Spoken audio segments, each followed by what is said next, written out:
এই চিকেন অন্থনটা এত মজা লাগে আর এত ক্রিস্পি হয়। আমি এখানে 2 কাপ বোনলেস চিকেন কিমা করে নিয়েছি। তারপর দিয়ে দিচ্ছি পেঁয়াজ পাতা কুচি 2-3 টেবিল চামচের মতো, আদা রসুন কুচি 2 টেবিল চামচ, কাঁচামরিচ আমি ভিতরের যেই কাঁচামরিচের বিচি আছে সেইগুলো আমি বের করে নিয়েছি।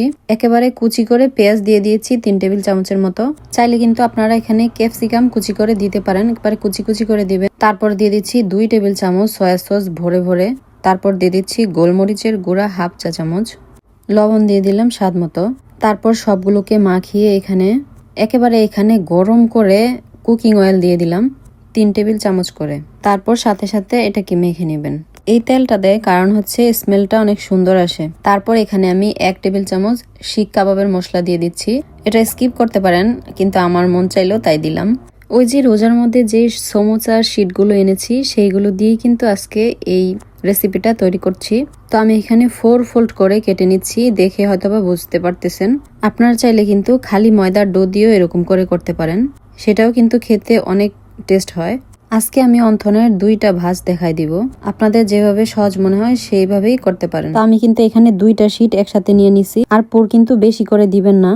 তো আমি এখানে সবগুলোর মধ্যে পুর 1/2 টেবিল চামচ করে দিয়েছি, তাহলে জিনিসটা খেতেও ভালো লাগে আর ভাজতেও কিন্তু অনেক ইজি হয়। তো আমি এখানে 2টা ফোল্ড করে তারপর 2 নাম্বার ভাঁজটা হচ্ছে এটা আমার কাছে অনেক ইজি মনে হয়েছে, সেজন্য আমি বেশিরভাগ এটাই করছি। আর এটা দেখতে অনেক সুন্দর লাগছে আমার কাছে। এটা হচ্ছে মাঝখানে পুর নিয়ে চারো সাইডে আমি ময়দার আঠা লাগিয়ে নিয়েছি, আর আপনাদের কাছে যদি সুপার গ্লু থাকে তাহলে সেটা লাগাই নিতে পারেন। তো দেখেই বুঝতে পারতেছেন, এটাকে ট্রায়াঙ্গেল করে ফোল্ড করার পর মাঝখানে 2টা বুড়ো আঙ্গুল দিয়ে এটাকে প্রেসার একটু বাঁকা করে তারপরে 2 সাইড দিয়ে লাগাই দিবেন। আমার কাছে প্রথম ভাঁজটার থেকে এই ভাঁজটাই বেশি ইজি মনে হয়, কারণ তাড়াতাড়ি করা যায়। আবার ইচ্ছা করলে একটু পুটলি টাইপেরও করতে পারেন, একেবারে ফ্রেশ তেলে করবেন। তো আমি এটার মধ্যে পাকোড়া ভেজেছিলাম, সেজন্য একটু এরকম দেখাচ্ছে অয়েলটা। আর এটা ভাজার পর একটু হলুদ হলুদ হয়ে গেছে, হলদে ইয়েলো টাইপের হয়ে গেছে, কারণ এটার মধ্যে পাকোড়া ভেজেছিলাম সেই জন্য। আর অন্থনগুলোকে একটু মিডিয়াম আছে ভাজবেন, কারণ এটার মধ্যে কাঁচা চিকেন আছে সেই জন্য।